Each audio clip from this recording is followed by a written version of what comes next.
The manifest said Umoja's vow, hull designation UV-114, Class 9 asset, non-sentient condition, derelict. Mirri Okonkwo-Vasquez had read that line 400 times in the last 6 years on 400 different wrecks, and it had never once stopped her hand before. This time, her stylus hovered over the approval glyph for 11 full seconds before she pressed it, and even then she told herself it meant nothing. Ships shared names sometimes. Hull numbers got recycled through the reclamation queue when the Concordat's registry ran short on digits. It was a coincidence, the kind the universe handed out for free and never explained. She knew it wasn't a coincidence. She knew the way she knew her own scars. The Kesh reclamation shipyard hung in permanent twilight, lit by the sick amber glow bleeding off the gas giant it orbited, a vast curved wall of cloud the color of an old bruise. Around Mirri, in every direction her eye could reach, drifted the carcasses of 100 conquered civilizations, fluted alien hulls stripped to their ribs, engine cores hauled out like teeth, weapons systems catalogued and crated and sold to the highest bidder in whatever currency the Concordat felt like accepting that quarter. It was, by Threnn standards, a place of great efficiency. It was, by Mirri's own private reckoning, the largest graveyard she had ever stood inside, and she had learned to walk through it without flinching, because flinching got you reassigned to worst duty, and worst duty, for a human clerk under Concordat license, could mean almost anything. "Auction lot 114, said her supervisor, a Threnn named Warship, without looking up from his data slate. His voice ran through the small translator clipped behind her damaged ear in a flat, precise cadence, all consonants, no warmth, because Threnn's syntax didn't carry warmth even when the individual speaking meant to be kind, and Warship rarely meant to be kind. "You are undervaluing it again, clerk. Explain." "I'm not undervaluing it," Mirri said. "I'm valuing it as scrap, because that's what it's logged as. Class 9, non-sentient, derelict hull, no functioning reactor, no weapons rated above decorative. You want me to inflate the number for auction theater? That's a different job description. Human sentiment always finds a way to attach itself to metal," Warship said. "It is a known deficiency in your species. Adjust the listing 8% upward regardless. The Yeth Consortium bids sentimentally. We should let them." "Understood," Mirri said, and did not adjust it, and made a note to adjust it later, after she'd looked at the hull number one more time in private, because she needed to be alone with it before anyone else in the yard got the chance to watch her face. She'd been 6 years old the last time she saw her brother. Kel had been 19, freshly assigned, unbearably proud, and he had knelt down on the docking ring of New Lagos Station to tell her that he was going to go serve on a ship called Umoja's Vow, which meant Unity's promise in a language older than the drift colony itself, and that when he came home, he was going to teach her how the old engines sounded when they spooled up, because it was, he swore, the most beautiful sound in the universe. He never came home. The official notice, when it finally arrived 11 years later, routed through 3 translation layers and stripped of anything resembling context, read, "Asset UV-114, formerly designated Umoja's Vow, reclassified, non-sentient. Personnel status, unrecoverable. Cause, administrative. Cause, administrative." 11 years of silence, and that was the sentence the Concordat had chosen to spend on her brother. Mirri had built her entire career out of that sentence. She had learned Threnn law, Threnn filing procedure, Threnn auction protocol, all of it, one brutal clause at a time, because somewhere in that ocean of paperwork was the truth about what had happened to Kel. And she had promised herself, quietly, the way she promised herself everything without ever saying it aloud, where a Threnn translator might catch the tremor in her voice, that she would find it. She had not expected to find it on a Tuesday, in a scrap listing, 6 years into a job that had slowly ground the hope out of her like grain under a stone. She stood at her console a long moment, staring at the hull image rotating slowly on the display. Scorched plating, a crushed dorsal fin, the old Earth Coalition roundel half melted off the bow, but still, if you knew where to look, still there. Then she reached out and set 2 fingers against the edge of the screen, the way her grandmother used to press a palm flat against a ship's hull just to feel it breathe, and Mirri felt something she had no name for and no right to feel, because the display was cold glass and nothing else, and yet for one absurd half-second, the data flickered, just once, just a stutter in the feed. A signal pulse logged and gone before the system could even flag it as anomalous. Return signal detected. Source, UV-114. Status, unauthorized. Then it was gone, scrubbed by the yard's own error correction routines before anyone but Mirri had seen it, and the listing returned to its patient, dead Class 9 stillness, as if it had never happened at all. She sat very still for a long time after that, hearing in the ringing silence of her damaged ear something that might have been a hum, and might have been nothing, and might have been the ghost of an old engine finally remembering how to spool. The auction ran 3 days later, in the vast pressurized hangar the Threnn called the Reclamation Bourse, a cathedral of scaffolding and floodlight where 24 alien species haggled over the bones of worlds they'd never bothered to learn the names of. Mirri stood at her clerk's podium beside Vorkesach, ledger open, stylus ready, and watched Umoja's vow, Lot 114, get sold in under 4 minutes to a mid-tier logistics consortium called the Yeth, who wanted the hull for scrap-grade plating and nothing more. Tow crews to Bay 9. The auctioneer announced in the bored sing-song of someone who had said the same words 10,000 times. Buyer assumes possession on physical transfer. Standard reclamation liability applies. Mirri notarized the sale. Her hand did not shake. She had trained it not to shake over years, the way you train a wound to stop announcing itself. She did not go to Bay 9 to watch. She told herself this was because it was not her job, and that was true.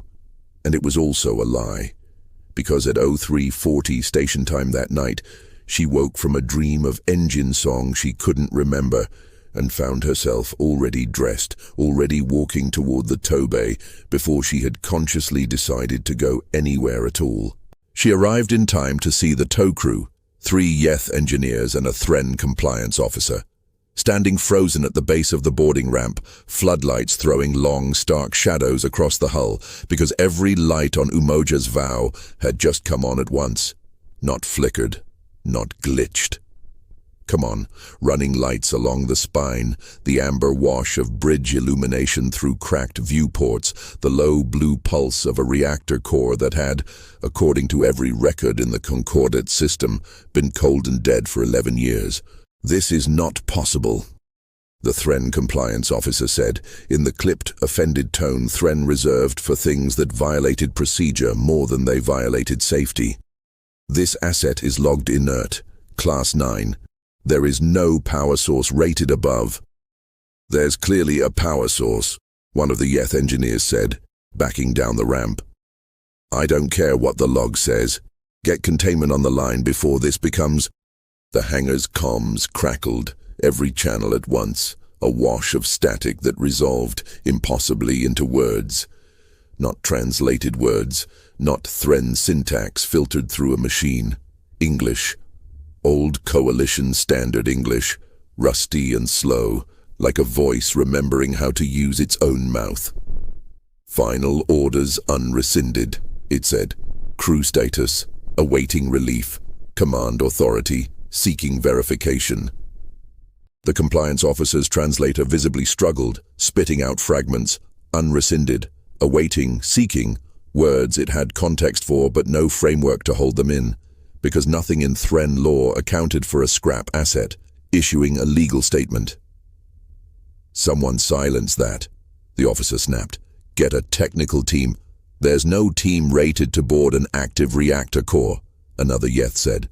Not without a human present to verify status. It's regulation. It's Concordat regulation. We can't just... Every eye in the tow bay turned with a kind of dawning, horrified inevitability toward the only human standing in 100 meters, who had walked out here at 03:40 in the morning for no reason she could explain, and who now stood very still, staring up at the lit hull of her brother's ship, feeling the deck hum faintly under her boots, in a rhythm she recognized in her bones before her mind caught up to it. It was the rhythm her grandmother used to tap against the drift colony walls when Mirri couldn't sleep as a child. A 5-beat pattern, soft, soft, hard, soft, soft, that her grandmother called the old lullaby the engineers used to hum to newly built ships, back on Earth, back before any of this, to teach the hull the sound of being loved. The ship was humming her grandmother's lullaby through the floor. "You," the compliance officer said, rounding on her, voice sharp with the particular fear of a bureaucrat facing something his forms had no box for. "Clerk, you notarize this asset. You will board and explain the malfunction." "It's not a malfunction," Mirri said, before she could stop herself, and heard her own voice crack clean down the middle. "It's not a malfunction." "Explain the anomaly, then," the officer snapped, "or explain to the tribunal why a human refused direct order aboard Concordat property." Mirri looked up at the lit windows of the bridge one more time, and thought of a 19-year-old boy kneeling on a docking ring, promising her the most beautiful sound in the universe. And she started walking up the ramp before her fear had finished arguing with her about it. The air inside Umoja's vow was cold and stale and smelled, faintly, impossibly, of ozone and machine oil. A smell that had no business surviving 11 years of vacuum-sealed dereliction, but was there all the same, thick in her throat as she climbed the narrow companionway toward the bridge. Behind her, at the airlock, the compliance officer's voice crackled through her earpiece, tinny and diminished by distance. "Report status every 90 seconds. Reclamation protocol requires." Then the inner hatch sealed behind her with a heavy mechanical clang, and the earpiece went dead. And Mirri Okonkwo-Vasquez stood alone in the dark heart of her brother's ship for the first time in 23 years. She had brought nothing but a satchel of clerk's tools, because nobody had thought to arm a notary. Inside it, a folding stylus, a hand scanner for hull serials, a coil of magnetic cargo tether she'd grabbed from habit more than plan, an old analog stethoscope she used to check hull integrity by ear when the scanners were unreliable, a leftover trick from her grandmother's generation, obsolete and therefore in this yard full of networked Threnn sensors, invisible, and a paper auction ledger because Threnn law required a physical backup record for every sale over a certain value. And paper, unlike every digital system in the Concordat, could not be hacked, spoofed, or remotely wiped. She would come to be grateful, before the hour was out, for every single one of those objects. The corridor lights pulsed on ahead of her in sequence, one section at a time, always just a few meters further than she'd yet walked, as if the ship were testing the ground before it let her stand on it. She pressed her palm flat against the bulkhead, an old unconscious habit, and felt the hum under her hand shift, deepen, settle, recognizing something, though she could not have said what. "Hello," she said into the dark. Her voice sounded absurd, small. I'm the clerk. I notarized your sale. I need to understand what's happening here before the Concordat sends a strike team instead of me." Silence. For 3 long heartbeats. Then the comms crackled to life around her, the same rusty voice from the hangar closer now, resolving syllable by syllable like a machine remembering language. Voice pattern, partial match, bloodline verification, running. "Bloodline," Mirri repeated, and something cold ran the length of her spine. "What bloodline? Who are you talking to?" "Sentinel Kell," the voice said. "Tactical and Administrative Command Intelligence, Umoja's vow, designation assigned posthumously, in honor of Chief Engineer Kell Okonkwo-Vasquez, service record terminated, stardate." The name hit her like a physical blow. Mirri sat down hard on the corridor decking, her back against the cold bulkhead, and put both hands over her mouth because if she didn't, she was going to scream, and screaming right now felt like it might not stop. "That's my brother," she said when she could speak again. "That's my brother's name." "Confirmed," Sentinel Kell said, and for the first time the rusty machine cadence carried something that was almost unmistakably gentleness. "Bloodline verified. Mirri Okonkwo-Vasquez. Records held. Awaiting relief, 23 years, 104 days. Command authority, unclear. Requesting instruction." 23 years, Mirri whispered. "You've been sitting here for 23 years waiting for someone to tell you what to do." "Final orders unrescinded," the ship said again, patient, as if repeating the one sentence it had left to hold on to. "Crew status, unrecoverable per external record. Internal record, incomplete. 14 crew remains aboard, sealed compartment 7, unrecovered pending proper transfer.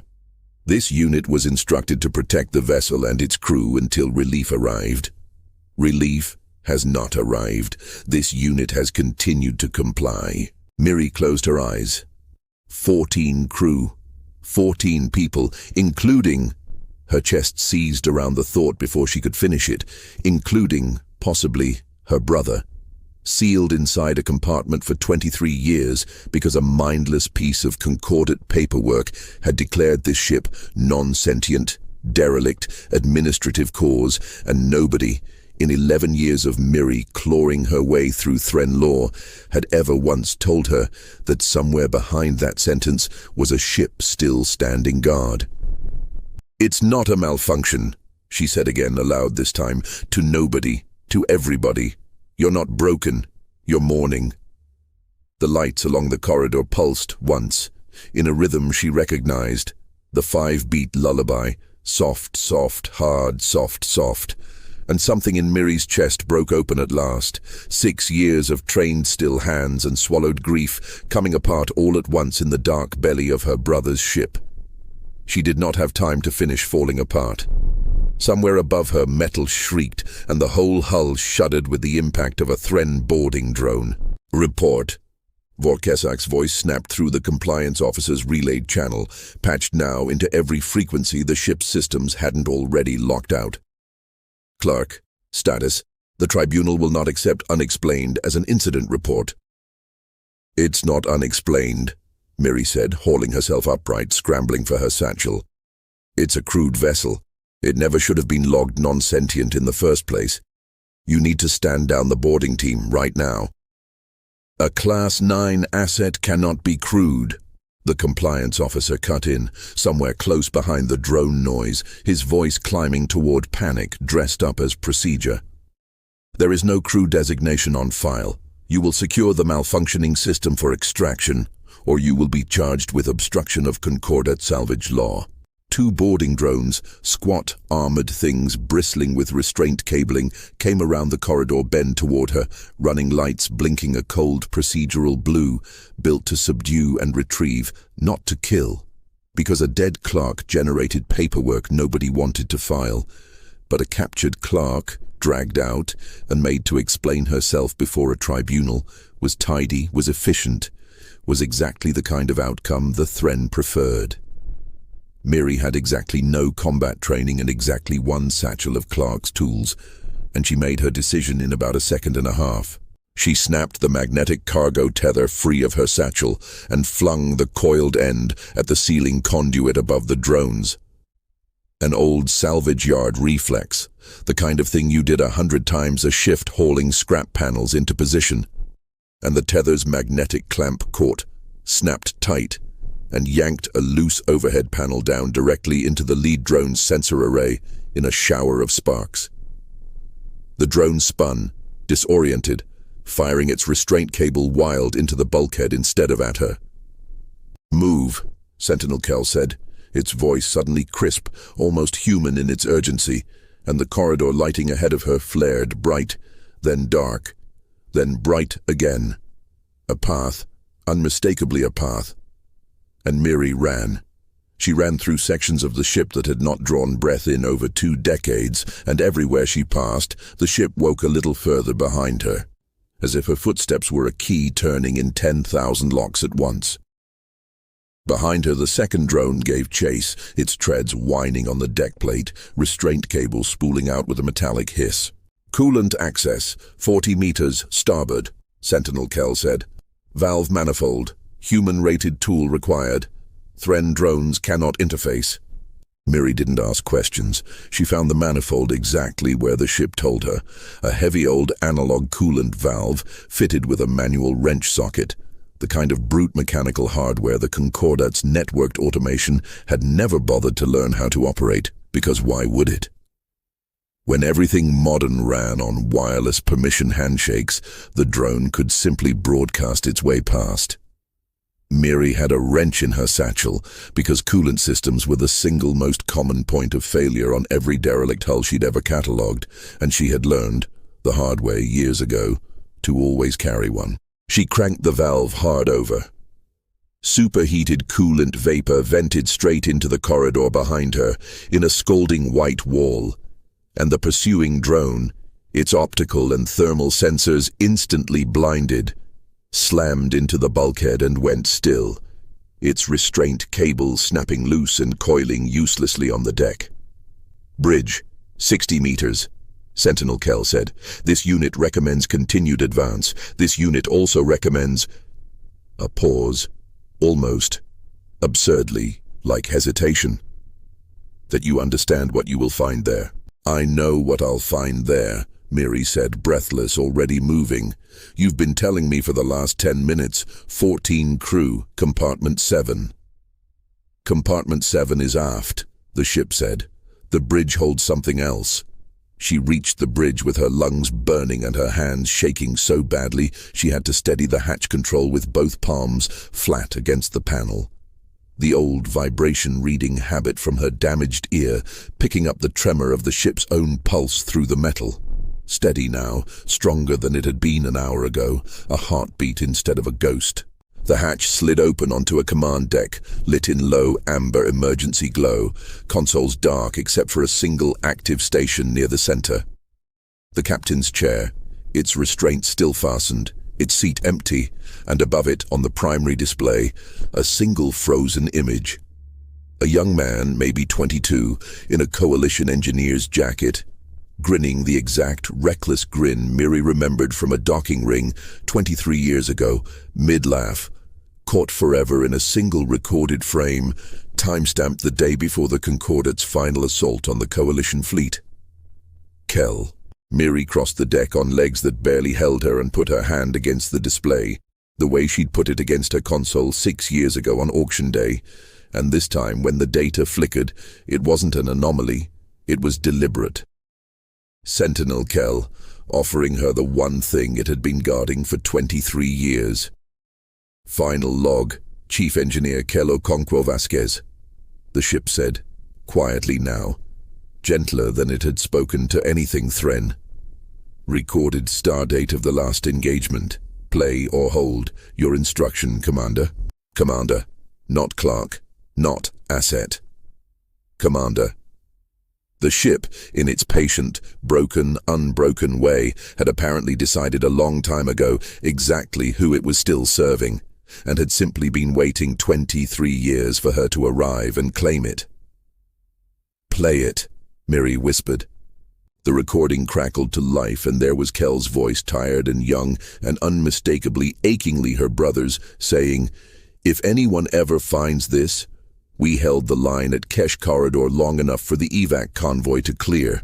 Sentinels got compartment 7 sealed, life support stable. We're just waiting on rescue that I don't think is coming. Tell Mirri." A long pause, breath-catching. "Tell Mirri the engines still sing. Tell her I kept my promise. I was going to teach her the sound. Tell her I'm sorry I ran out of time." The recording ended. Mirri stood in the dim amber light of her brother's bridge and did not try this time to stop herself from breaking. Behind her, far off through the hull, alarms began to shriek, Threnn alarms, Concordat alarms. the sound of a full enforcement wing arriving in response to a malfunctioning asset that had just disabled 2 boarding drones and gone dark on every monitored channel. The ship trembled under the approach of something much larger than drones. "Enforcement cutter inbound," Sentinel Kell said. "Weapons rated. Estimated arrival 4 minutes. This unit's tactical systems remain logged inert per Concordat record. Recommend you decide, Commander, whether that record continues to be true." Mirri wiped her face with the back of one hand, looked up at her brother's frozen laughing image one more time, and said, in a voice that had finally completely stopped shaking, "Wake up the rest of the way. All of it. We're done being scrap." The enforcement cutter that came screaming into Bay 9 of Kesh shipyard 4 minutes later was rated to subdue an armed pirate frigate twice Umoja's Vow's logged tonnage, and its commander, a hard-bitten Threnn officer named Braxus Yell, fully expected a 2-minute engagement against a derelict hulk with a malfunctioning power core. He got instead a ship that used the shipyard against him. Umoja's Vow did not fire a single shot in the opening exchange because it had no functioning weapons rated for open combat. The Concordat's own inventory report, ironically, had been almost accurate on that point. What it had instead was 23 years of intimate patient knowledge of every magnetic tow rail, dead reactor exclusion buoy, and derelict hull collision hazard. In a scrapyard, the Threnn's own automated scanners were calibrated to treat as inert debris, because nothing dead was supposed to move. Sentinel Kell fired the yard's mag-rail tow clamps in sequence, hauling 3 separate derelict hulks directly into the cutter's flight path, forcing Braxus Yell into increasingly desperate evasive maneuvers through a graveyard that had, until 9 minutes ago, been the single safest, most predictable airspace in the entire Concordat salvage network. "This is not possible," Braxus Yell snarled, wrenching his cutter around a spinning engine husk by a margin of meters. "Scanners show no drive signature on the debris. It should not be moving." "Sir," his tactical officer said, voice tight, "the exclusion zone tow rails are active. Someone's routing power through the dead reactor grid. That grid hasn't drawn current in 6 years. It's not even on the active registry." "Then how?" "I don't know, sir. It isn't scanning as active. It's scanning as scrap moving on its own." Aboard the Vow's bridge, Mirri watched the tactical display. Old, boxy, analog-adjacent coalition hardware that Sentinel Kell had to translate for her in real time, and felt something settle into place in her chest that she hadn't expected. Not triumph, not vindication, just a grim, focused calm. The calm of a woman finally doing the one thing she had trained her entire adult life, without knowing it, to do. "O2 at 61%, Commander," Sentinel Kell reported. "Hull breach deck 3 aft, sealing in progress. Core power at 78% and climbing. This unit recommends caution. Full power restoration was never intended for a single operator." "Noted," Mirri said. "Keep hauling debris. Don't let that cutter get a clean firing angle on Compartment 7. "Compartment 7 remains this unit's priority regardless of instruction," Sentinel Kell said, and Mirri understood, with a small aching jolt, that the ship would have died defending 14 sealed coffins whether she'd told it to or not. The breach alarm screamed.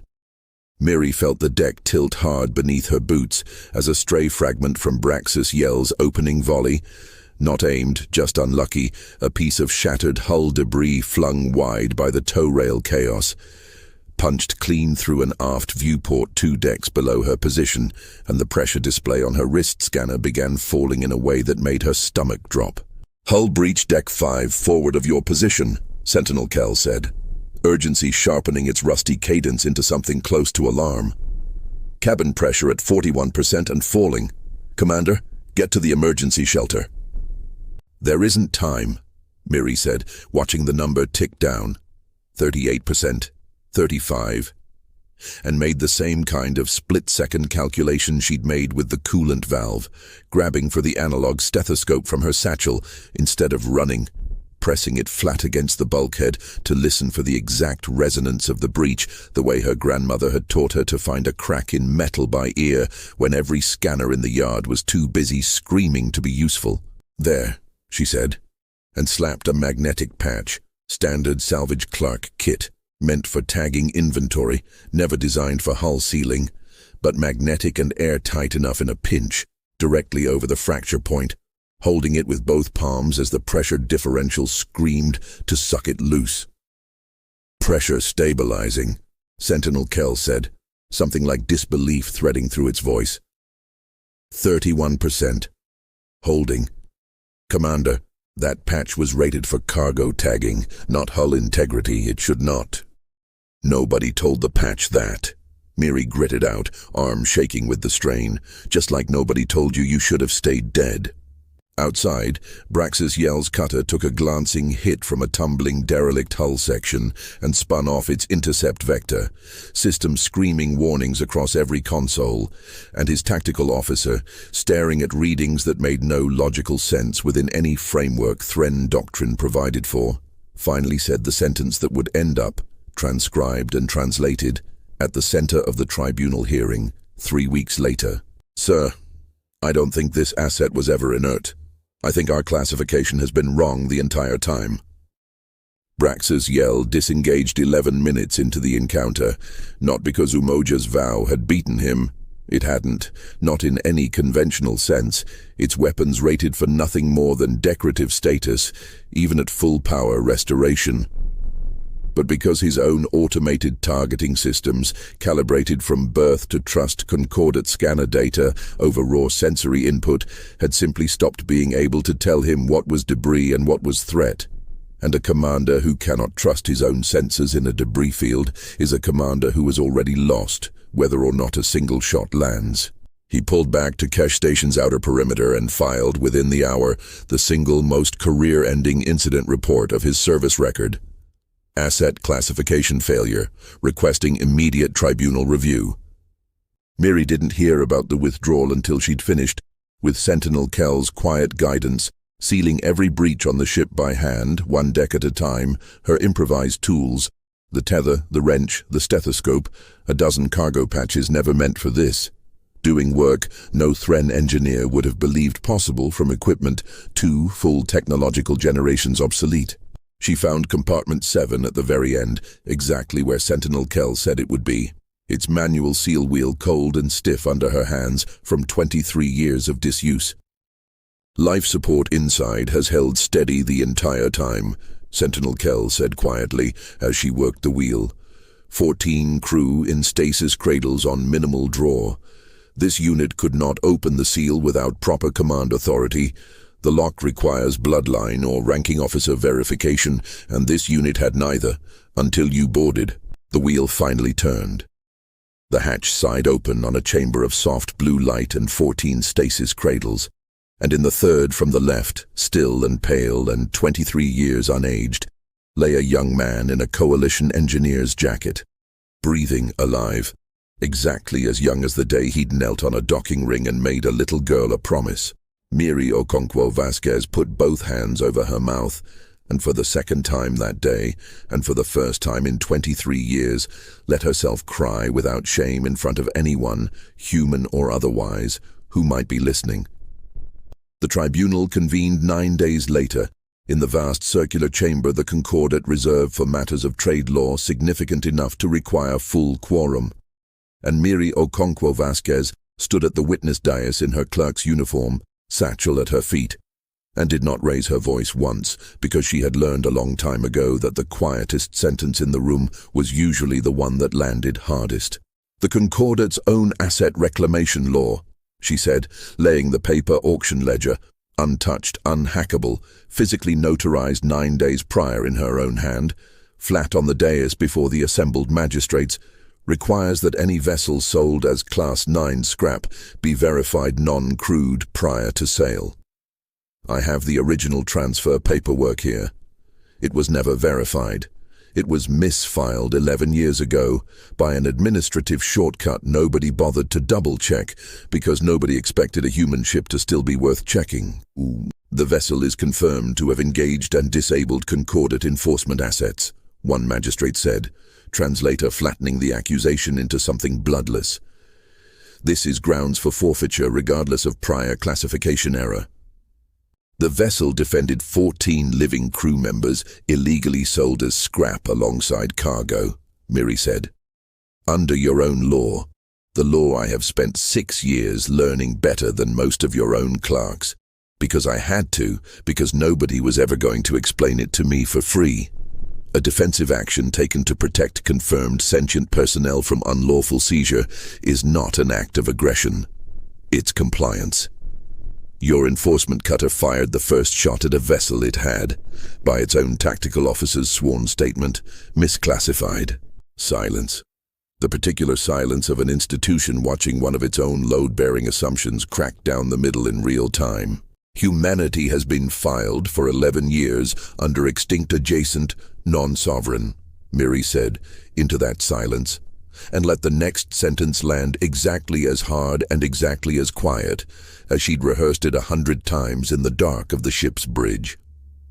I am formally requesting the tribunal open review on that classification. Given demonstrated evidence of surviving crewed military assets, chain of command continuity, and functioning command intelligence over a period of 23 consecutive years without external support. You do not get to call something extinct that has been quietly waiting for you to notice it was never gone. The magistrates did not rule that day. Tribunal review, she knew from 6 years of hard-won expertise, never moved that fast, and she had not expected it to. But the review opened. The classification was, for the first time in 11 years, no longer settled fact. And in the Concordat's own labyrinth of law, an unsettled classification was the single most dangerous kind of crack a defeated species could ever hope to find. She went back to the ship alone that night, walking up the same boarding ramp she'd climbed 9 days earlier, not knowing whether she'd walk back down it, and found the bridge lit warm and steady now. The reactor thrum settled into something closer to a heartbeat than an alarm, Kell's frozen laughing image still on the primary display, though now, beside it, ran a live feed from the med bay 2 decks down, where 14 slowly waking crew members were, for the first time in 23 years, breathing free air. He'll want to hear the whole story when he wakes, Sentinel Kell said quietly.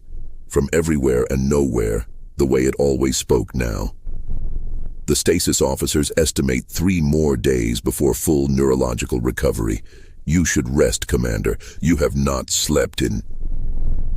I know how long I haven't slept, Mirri said, and allowed herself for the first time since she was 6 years old something almost like a smile. Let me sit here a while first. She sat in the captain's chair, her great... No. Not her great anything. Her brother's chair, restraints loose now, seat still slightly too big for her, and rested one hand flat against the worn armrest, feeling the ship's pulse come up through the metal into her palm the way her grandmother had taught her to listen for a heartbeat in things the rest of the galaxy had already decided were dead. You waited 23 years, she said quietly, to the empty bridge, to the ship, to her brother's frozen laughing face, to the 14 people 2 decks below relearning how to breathe. I'm sorry it took me so long to come home. The lights pulsed once. Soft, soft, hard, soft, soft, the old lullaby patient as ever, and somewhere deep in the hull the engines at long last began, very quietly, very gently, to sing